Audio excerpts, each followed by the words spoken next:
So here's what you do. You go to one of those kids that's holding like a plate of food with both hands, find something good like, I don't know, a chocolate covered strawberry or brownie or something. Take it off their plates and eat it in front of them while staring at them. They won't know what to do because their hands are full from the plate and you're just eating the food that they wanted for themselves.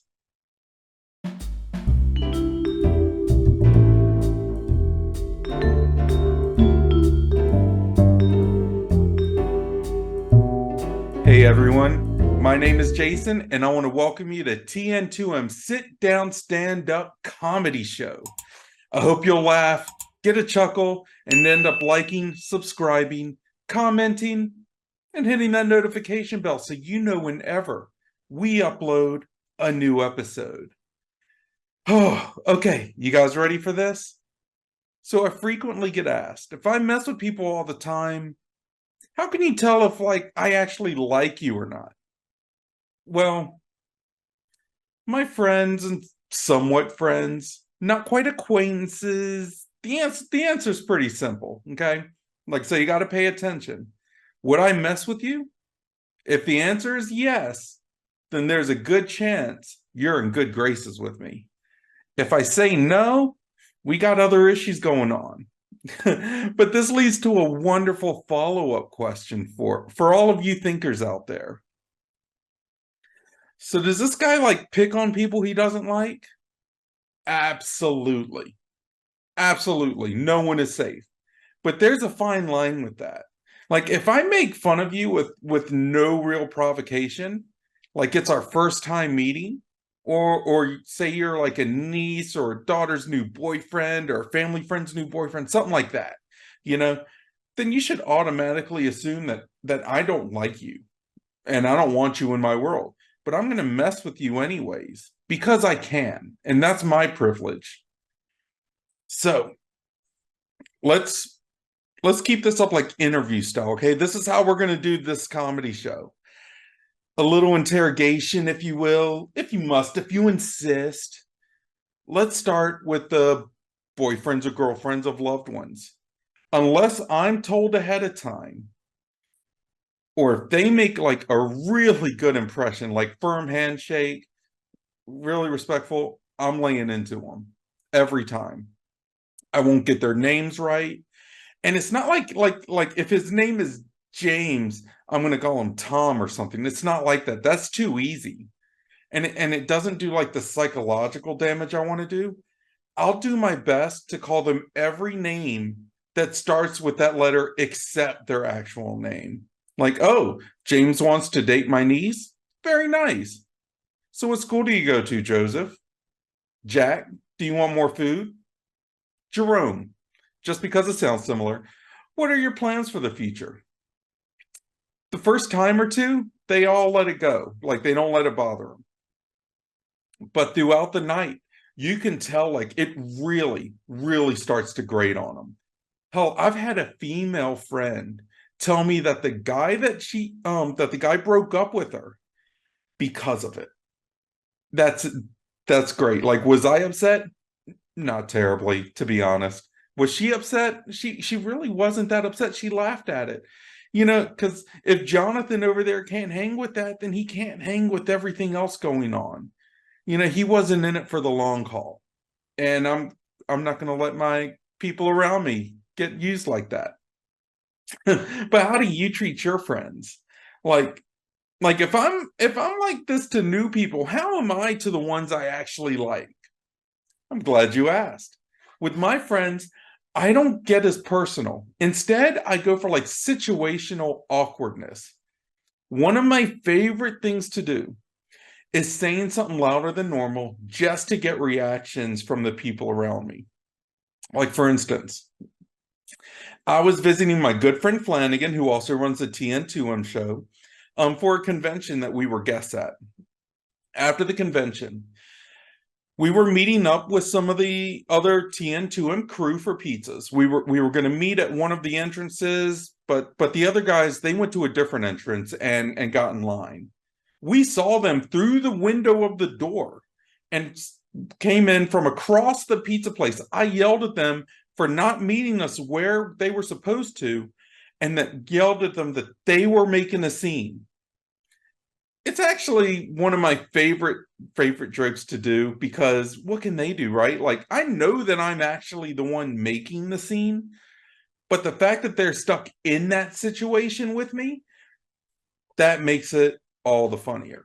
Needless to say, they were embarrassed.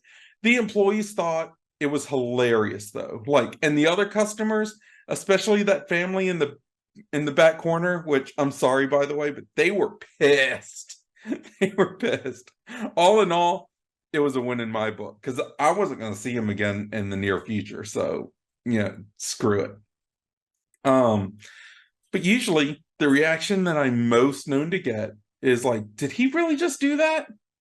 Oh God, he did. He did just really do that. It's great. It's great, and it doesn't get old. But what about the kids, you ask? What about them? I love kids. I have a couple of my own, and kids are some of my favorite people to pick on. Let me tell you about my favorite thing to do to pick on kids. It's actually become infamous around my area. So, like, I'm avoided during large gatherings because of it. Now, this requires some prep work, so you can't just like rush into it, Like, you've got to make sure that there are extras, because if you don't, you just turn into someone mean instead of someone mischievous, and that's the line. So now that I've given you some prep work, let me get into it, like, because that's enough build up. Here's what you do. You go to one of the kids that's holding like a plate of food with both hands, and you find something good, like a chocolate covered strawberry, a brownie, or something like that, But like I said, you make sure that there are extras. Okay, you take it off their plates and you just eat it in front of them while staring at them. They don't know what to do at that point because their hands are full from the plate, and they're just eating the food that they wanted for themselves. It's awesome. But like I said, you've got to make sure that there are extras to replace it with. Because this can go wrong in so many ways. But when it goes right, it's absolutely hilarious because no one knows what to do. Like, it's a risk versus rewards kind of thing. And I've got to tell you, the payoff, huge, huge payoff. It's amazing. I'm really known for it, especially like with scout banquets and family functions. That's what I'm good with.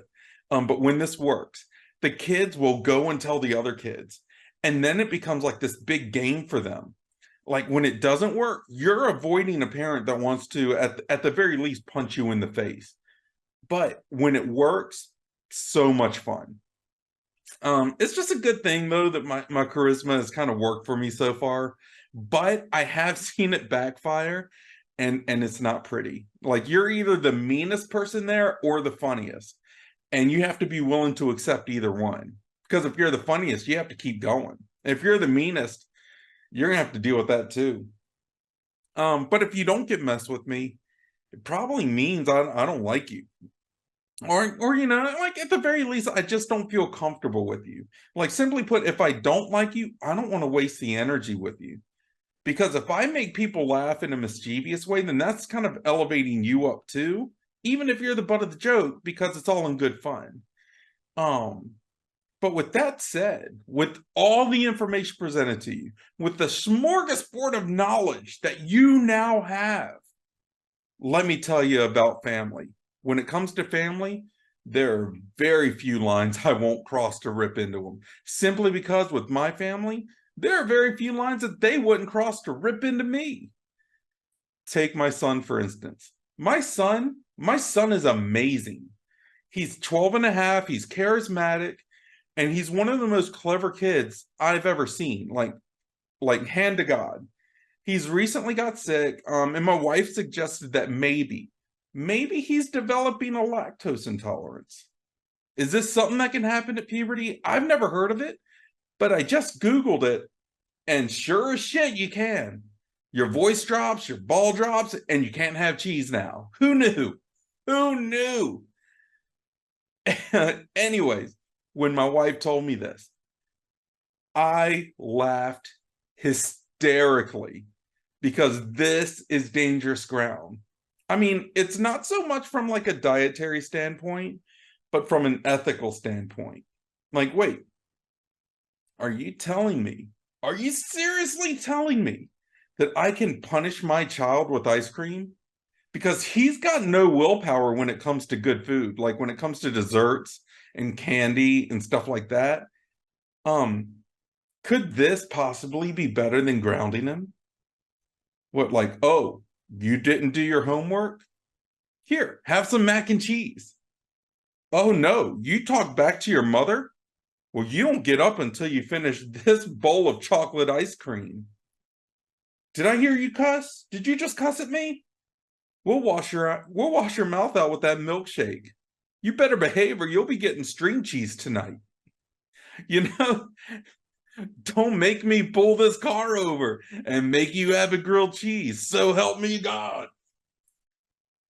Possibilities are endless, and each one gets better than before.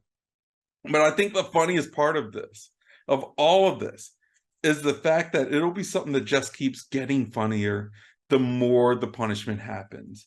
Like he'll forget what it does to him and think he's being rewarded with a bowl of ice cream or something. But oh no, that bowl of ice cream, uh, it backfired. He's stuck with the mud butts for the next hour.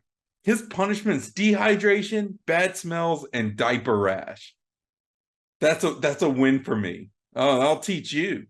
Yeah, we'll all have to smell it. That's the thing. But he's one that has to actually like experience it and live through it. Sounds like a pretty fair trade to me. I don't know about you, but for me, I'll take that trade. I'll take it any day. But guys, think that's my time for today. Thank you so much for tuning in to TN2M Sit Down Stand-Up Comedy Show and taking the time out of your day to listen to a little bit of my life. Don't forget to subscribe, like, comment with how you like to mess with people. I want to know. Let's have a conversation about it. And hit that notification bell so you can be one of the first ones to know when we upload a new episode. We've got lots of new things coming up. We do Flanagan does shopping list reviews where he guesses the people's identities or personalities based on their shopping list. I believe we're having pro wrestling meme reviews now with El Pathetico. It's awesome.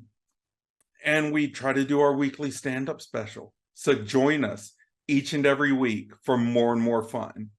Thank you guys. We'll see you later. Bye-bye.